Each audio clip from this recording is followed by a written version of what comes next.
to be showing how to refoam a Benelli pistol case.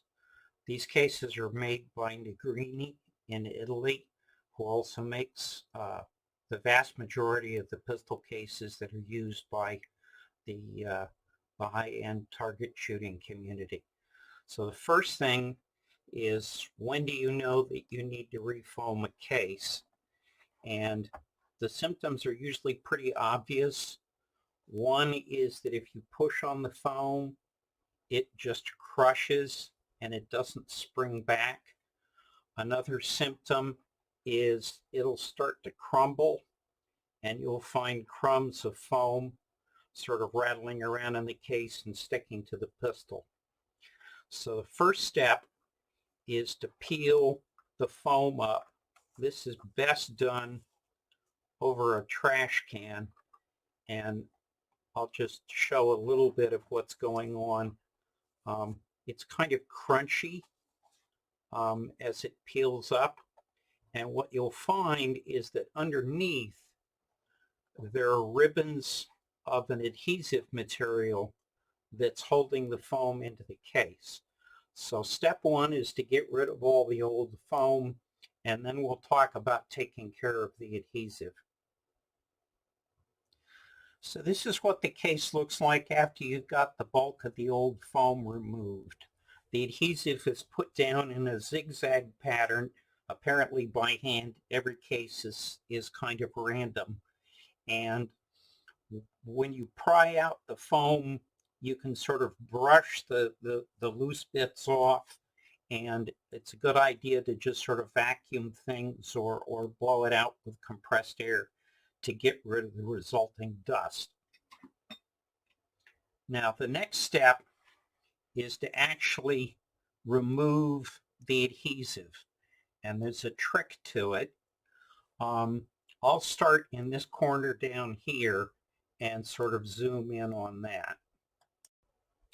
So here's the corner where I'm going to start, and what you need to do is to pinch the adhesive material. It's kind of rubbery and sticky, and if you peel it up a little bit, you can get it started.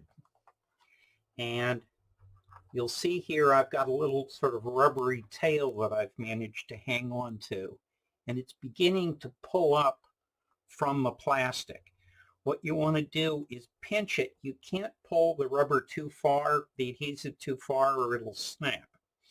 But if you pull it up about 3/4 of an inch to an inch and then grab it with your other fingers, pull it up a little bit, and basically slowly work your way sort of hand over hand, pulling slowly so it has time to peel up off the case, you'll find that it comes up fairly cleanly, but it takes some patience.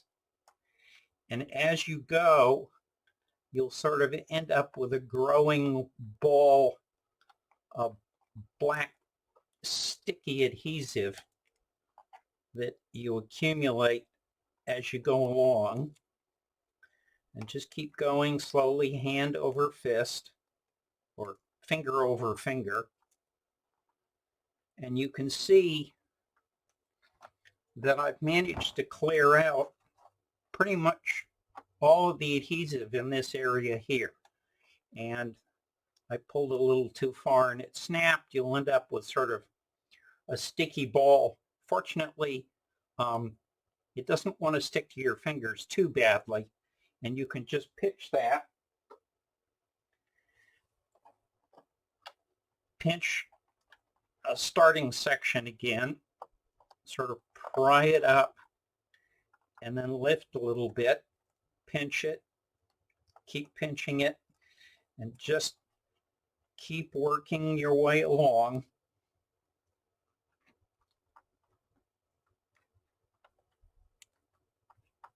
And you just basically have to keep doing that until you get all of the adhesive out.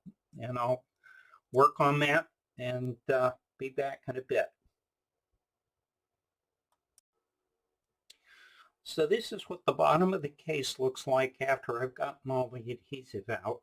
And it took about 12 or 13 minutes to remove this from the bottom of the case. Next, I'll do the top side.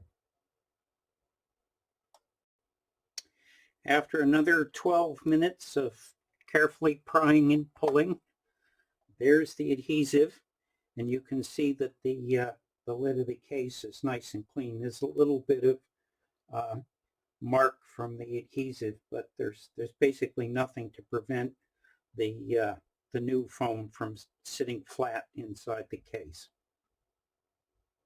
The next step is to either blow it or vacuum it out, because it's a certain amount of dust that gets generated, and then install the new foam. So here's the case after I've cleaned out all the dust, and I pre-cut foam pieces using a hot wire foam cutter, and there's all kinds of instructions online on how to make one of those, or you can get a commercial one.